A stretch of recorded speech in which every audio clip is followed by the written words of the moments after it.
चलिए तो देखते हैं आज का जो प्रश्न है सीटेट से रिलेटेड है और ईवीएस सब्जेक्ट है। तो देखते हैं आज का जो पहले प्रश्न है क्या कह रहा है। मिलान करने के लिए दे रहा है, कह रहे कि उस क्षेत्र का नाम बताइए जहां पर जिस प्रकार के घर बनाए जाते हैं। ठीक है, तो देखिए मनाली के सामने कुछ ऑप्शन लिखा है। ये बताइए कि जो मनाली है, मनाली में कैसे घर बनाए जाते हैं, राजस्थान में कैसे घर होते हैं, असम में और लद्दाख में। ठीक है, तो देखिए जो मनाली है, मनाली में घर कैसे बनाए जाते हैं, तो पत्थर या लकड़ी से बने ढालू छतों वाले घर होते हैं। ठीक है, और जो राजस्थान है, राजस्थान में मिट्टी के घर बनाए जाते हैं। क्यों? क्योंकि वहाँ पे बहुत गर्मी होती है।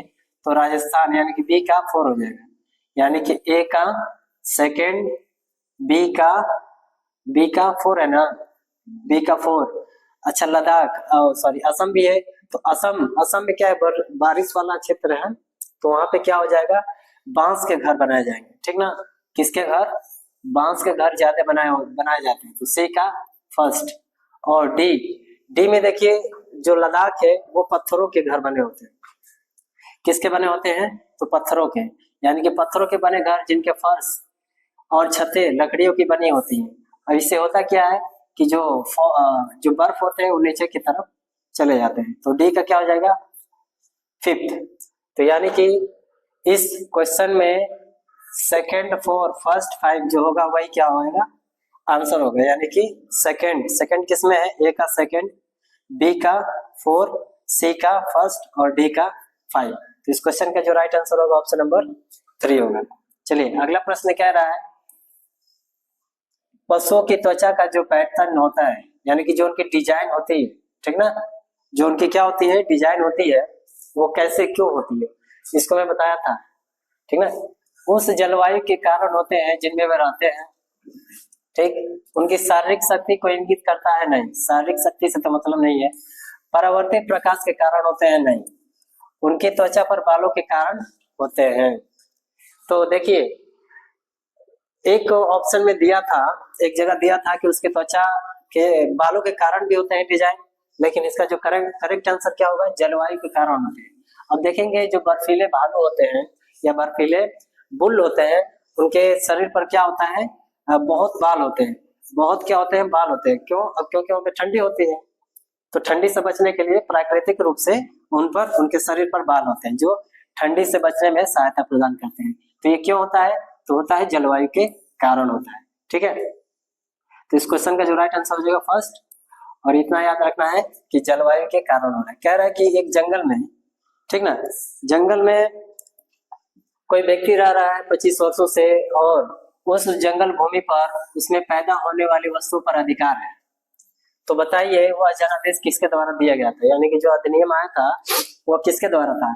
तो संविधान के संशोधन 2012 द्वारा, भारतीय जंगल अधिनियम 1927 द्वारा, जंगल अधिकार अधिनियम 2007 द्वारा, भूमि अधिग्रहण अधिनियम 1984 द्वारा। तो देखिए जब कोई व्यक्ति 25 वर्षों से किसी स्थान पे रहता है, स्पेशली जंगल के साइडों में, तो ऐसा माना जाता है कि क्या है, वो उसकी जमीन हो जाती है। क्या हो जाती है? उसकी जमीन हो जाती है। तो देखिए जो अधिनियम आया था ये 2007 में आया था। ठीक है, 2007 में। तो इस क्वेश्चन का जो राइट आंसर होगा ऑप्शन नंबर सी। अगला प्रश्न कह रहा है कि मच्छरों के द्वारा फैलने वाले जो रोग होते हैं उनका कोड दिया हुआ है, बताइए। तो देखिए जो मियादी बुखार है, हैजा है और चिकनगुनिया, ये किसके कारण होता है? मलेरिया, HIV, ये तो वायरस के द्वारा होता है HIV। ठीक ना, HIV जो एड्स है वो, और डेंगू किसके द्वारा होता है? तो मच्छर के द्वारा। HIV ये वायरस है, हैजा डेंगू मलेरिया चिकनगुनिया, जो डेंगू और मलेरिया और चिकनगुनिया है वो किससे होता है? तीनों तो मच्छरों के काटने से होता है। इस क्वेश्चन का जो राइट आंसर होगा ऑप्शन नंबर 4 होगा। चलिए अगला प्रश्न कह रहा है 80 नंबर के लिए आंसर करेंगे। कह रहा है कि जो घटपर्णी पौधा है, इसको मैं बताया था, वो घटपर्णी पौधा क्या है? कह रहा है कि उसकी जो मुंह है छोटी छोटी कैटियों से ढका होता है, भारत में नहीं पाया जाता है। मेढकों, कीड़े मकोड़ों को, चूहों को चालाकी से फांस कर खाता है, कीड़े मकोड़ों को आकर्षित करने के लिए उच्च तारन ध्वनियां निकालता है। तो देखिए भारत में ऐसा नहीं है कि नहीं पाया जाता है, पाया जाता है। ठीक है, तो इसीलिए गलत हो जाएगा। कैटियों से ढका होता है नहीं, खुला होता है, और ये कीड़े मकोड़ों को आकर्षित नहीं बल्कि क्या करता है, कीड़े मकोड़ों को और चूहों को चालाकी से फांस कर खा जाता है। और घटपटी पौधा कैसा होता है, तो ऐसा होता है, इसका जो मुंह है खुला हुआ है और एक ऊपर से एक ढक्कन टाइप में होता है, और ये कुछ इस प्रकार से घटपटी पौधा होता है। ठीक है, और क्या होता है कि ये क्या करता है, आकर्षित करता है, छोटे छोटे कीड़ों को क्या करता है, आकर्षित करता है। और जब कीड़े इस पर बैठ जाते हैं तो ये अंदर की तरफ गिर जाते हैं। ठीक है, अंदर की तरफ जब गिर जाते हैं तो ये क्या हो जाता है, ऊपर से थैलीनुमा होता है, बंद हो जाता है। तो ऐसा समझा जाता है कि ये क्या है, कीटों को खा रही है। चलिए अगला प्रश्न है 81 है, कह रहा है कि किसमें लौह प्रचुर मात्रा में पाया जाता है, तो आंवला पालक गुड़, आंवला पालक आलू, आलू में तो कभी नहीं होता है, टमाटर में भी नहीं होता है, और गुड़ में पाया जाता है, भिंडी में नहीं होता है, बंद गोभी में नहीं होता है। इसलिए जो इसका आंसर होगा क्या हो जाएगा, आंवला पालक और गुड़। जानते हैं कि क्या होता है, पालक में आयरन की मात्रा पाई जाती है और गुड़ में भी। तो यदि आयरन की कमी है तो प्रश्न है, अगला प्रश्न कह रहा है कि हमारे देश के लगभग सभी भागों में मिर्च का उपयोग किया जाता है पकाने में, खाने में। तो मिर्च का जो व्यवसाय है वो कहाँ से लाया, यानी कि मिर्च का उत्पादक राज्य पूछ रहा है, उज्बेकिस्तान, दक्षिण अमेरिका, अफगानिस्तान और ऑस्ट्रेलिया।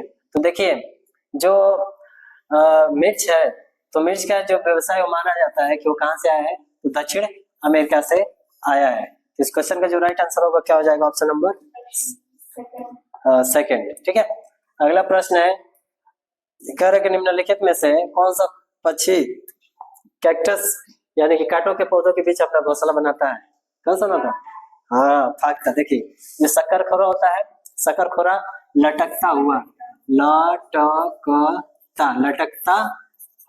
लटकता हुआ क्या करता है, घोंसला बनाता है। मोस्ट इंपोर्टेंट पूछा हुआ है, घोंसला बनाता है। ठीक है, बया एक पक्षी है, कलचिड़ी क्या करती है, तो पत्थरों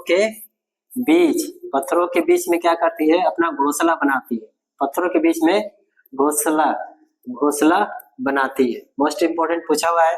और जो फाख्ता पक्षी है वो क्या करती है, कैक्टस मतलब कांटा प्लस मेहंदी। ठीक है, क्या होता है, मेहंदी में भी क्या करती है, बनाती है। और मेहंदी में कहाँ, तो साइड में नहीं, बिल्कुल बीच में बनाएगी ताकि दूसरे जीव जंतुओं से बचा रहे। चलिए अगला प्रश्न है, अच्छा कौवा, अच्छा एक चीज और याद रखिएगा, जो कौवा है, ठीक ना, साथ ही साथ ये भी याद रखिएगा, जो कौवा है, कौवा की विशेषता क्या है, तो कौवा की विशेषता है कि वह पेड़ की, ठीक ना, पेड़ की सबसे ऊंची डाल पर क्या करता है, अपना घोंसला बनाता है, अपना घोंसला बनाता है। ठीक ना, और क्या याद रखना है, देखिए जो कबूतर है, कबूतर इतने बड़े हो गए और हम लोग कबूतर कहाँ बनाता है, तो पुराने खंडहरों में। ठीक है, और गौरैया कहाँ बनाती है, तो गौरैया बनाती है, कहाँ बनाती है, शीशे व अलमारी। ठीक है ना, शीशे व अलमारी के ऊपर, यानी कि शीशे के पीछे और अलमारी के ऊपर क्या करती है, अपना घोंसला बनाती है। तो कुछ फैक्ट है, इनको भी याद रखने का प्रयास करेंगे। चलिए अगला है, किसी पशु के विषय में नीचे दिए गए विवरण को पढ़िए और उस पशु को पहचानिए। ठीक ना, उस पशु को क्या करना है, पहचानना है। देखो कह रहा है कि भालू जैसा दिखता है पर भालू नहीं। ठीक है, यह दिन के लगभग 17 घंटे सोता है, और कैसे सोता है, तो उल्टे लटक कर सोता है। और कह रहा है कि जिसकी पत्तियां खाता है उसी पर सोता भी है और लगभग 40 वर्ष तक जीवित रहता है। तो देखिए जो लंगूर है, लंगूर एक विशेष प्रकार की क्या करते हैं, विशेष प्रकार की आवाज निकालते हैं, ठीक है। चिंपैंजी, हाँ, अरे पैंडा क्या मोटा होते हैं ना, उनकी आंखें व्हाइट और ब्लैक होती हैं। ठीक है, देखिए इस क्वेश्चन का जो राइट आंसर होगा क्या हो जाएगा, ऑप्शन नंबर 4, यानी कि जो सलाथ है वही क्या होता है, भालू के समान दिखता है। और ये क्या करता है, पेड़ के उल्टे लटक कर क्या करता है, हाँ पेड़ पर सोता है। और सप्ताह में एक बार क्या करता है, शौच के लिए नीचे उतरता है और जिस पेड़ पे रहता है उसी की पत्तियां खाता है। चलिए बताना है कि जो अजगर है, अजगर कितने घंटे सोता है? अजगर कितने घंटे? 18 घंटे। कितने घंटे? 18।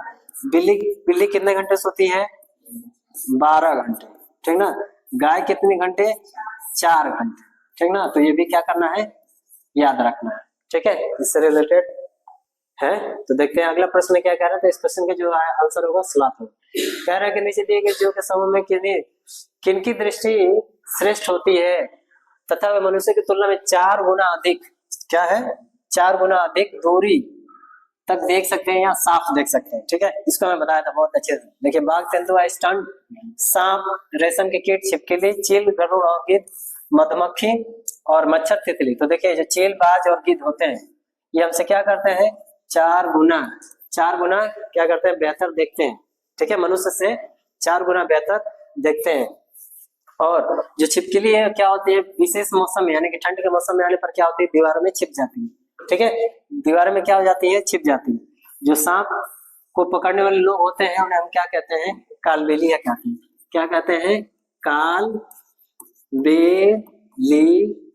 ठीक ना, कालबेलिया कहते हैं। ठीक है, और सांप के कितने दांत होते हैं? तो 2 होते हैं, लेकिन वो खाने के लिए नहीं होता है। ठीक है, और कान कितने होते हैं? तो 1 भी नहीं।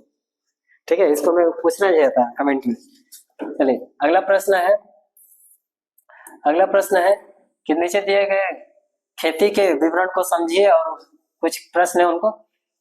तो यहाँ से हमारा प्रश्न स्टार्ट हो गया। एक फसल को काटने के पश्चात खेत के कुछ वर्षों के लिए खाली छोड़ दिया जाता है, उसमें कुछ भी नहीं उगाया जाता है।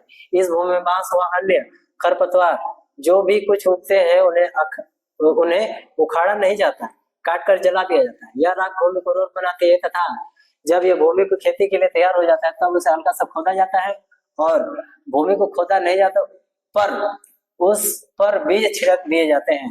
तो किसकी विशेषता है?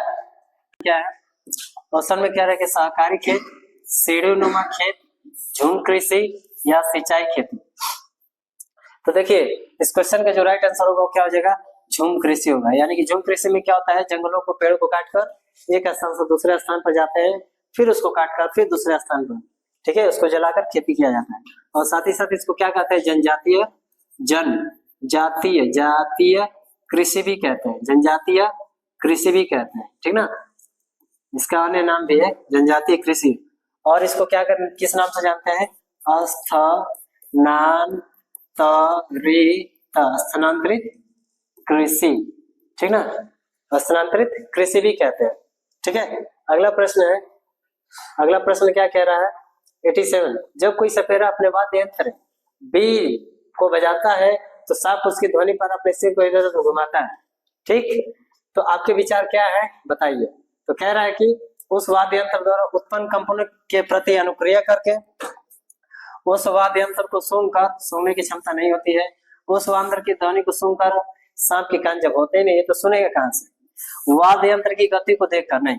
देखिए, उस वाद्य यंत्र द्वारा उत्पन्न कंपनों के प्रति अनुक्रिया करके।